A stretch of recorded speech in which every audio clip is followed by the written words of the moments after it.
So the final step in the keys to successfully selling is what I call continuation. In other words, another name for customer service. So it's really important to stay in touch with your customers after the sale. So there's a great saying from Tony Shea, who runs Zappos, which is one of the biggest online shoe stores.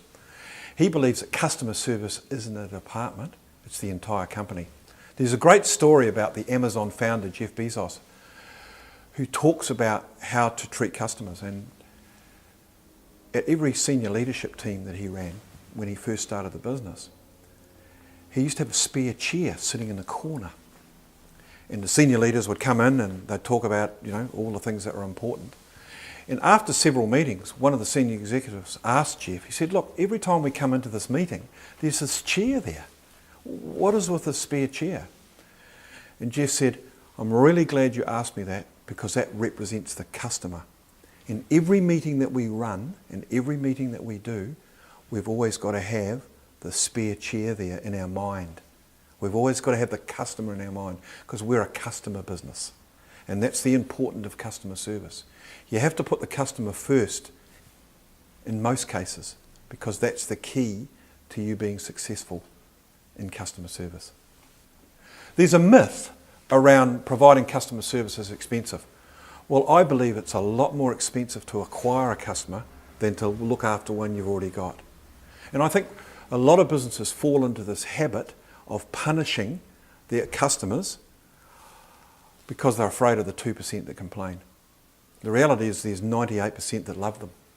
And I think that that's a real trap that people fall into. And you've also got to remember that people genuinely remember good service long after the price is paid. And so if you have a customer mindset around service, it's really, really critical. And I always encourage my salespeople and the companies that I work with that do things a little differently. Just be a little different in your customer service. And there's stories that I could spend hours on telling you about great customer services that I've been exposed to. There's one particular story that I was involved in putting on a presentation inside a big venue, a big hotel. And my business partner rang the reception and said, look, is there any opportunity for someone to send up some nugget? Because I'm just after breakfast and I want to clean my new shoes and get all ready. And the person at reception said, no problems, yes, we'll get that organised for you. So my business partner went off to breakfast. He came back an hour later and all his shoes had been cleaned by someone inside the hotel.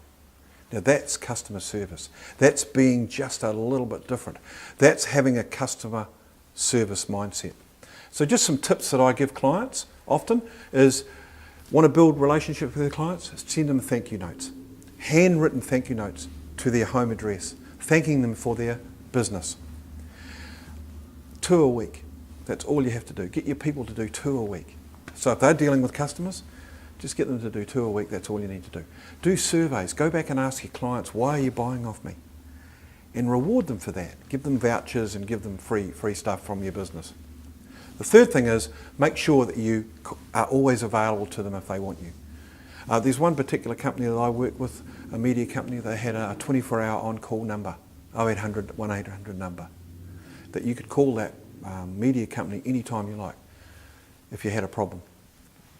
They probably had 3 or 4 calls a month, but it was perception. And that's what really good customer service is about.